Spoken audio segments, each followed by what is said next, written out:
అందరికీ శ్రీ విశ్వావసునామ సంవత్సర శుభాకాంక్షలు.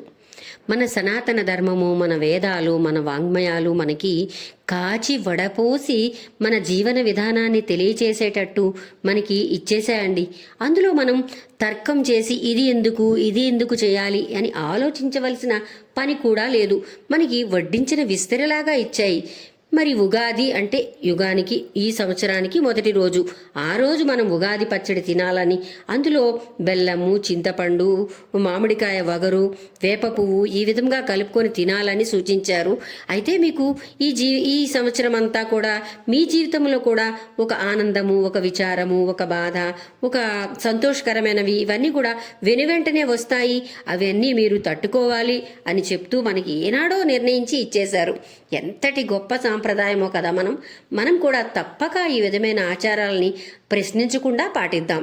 అయితే ఈ ఉగాది రోజు మేము చిన్నప్పుడు మామిడాకులు, చక్కగా పెద్ద పెద్ద మామిడాకులు తీసుకొని, చీపురు పుల్లలు ఉండేవండి అప్పుడు. ఆ చీపురు పుల్లలు కొత్తవి హాఫ్ చేసుకొని చక్కగా ఈ విధంగా ఒక 10-15 ఆకుల వరకు కుట్టుకుండే వాళ్ళమండి. కుట్టి అందులోనే మేము భోంచేసేవాళ్ళం. ఈ విధమైన అలవాటు, సాంప్రదాయం మా ఇంట్లో ఉండేది. అయితే ఇప్పుడు నేను ఇవాళ మీకు చూపిద్దామనే ఉద్దేశంతో ఒక 3 ఆకులను మాత్రం కుట్టగలిగాను. కుట్టిన తర్వాత అర్థమైంది, మనము ఈ ఆకుల్లో తినగలమా అనిపించింది.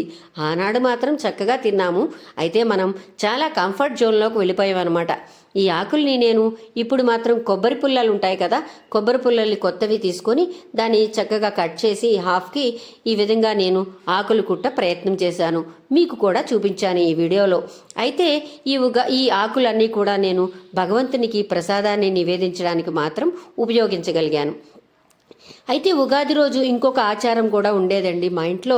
మా నాన్నగారి దగ్గరికి మా ఊర్లో కొద్దిగా చిన్నవాళ్ళు, ఆయనకంటే చిన్నవాళ్ళు వచ్చి మా నాన్నగారి చేతుల మీదుగా ఒక 11 రూపాయలు ఇచ్చేవాళ్ళు అనమాట అందరికీ.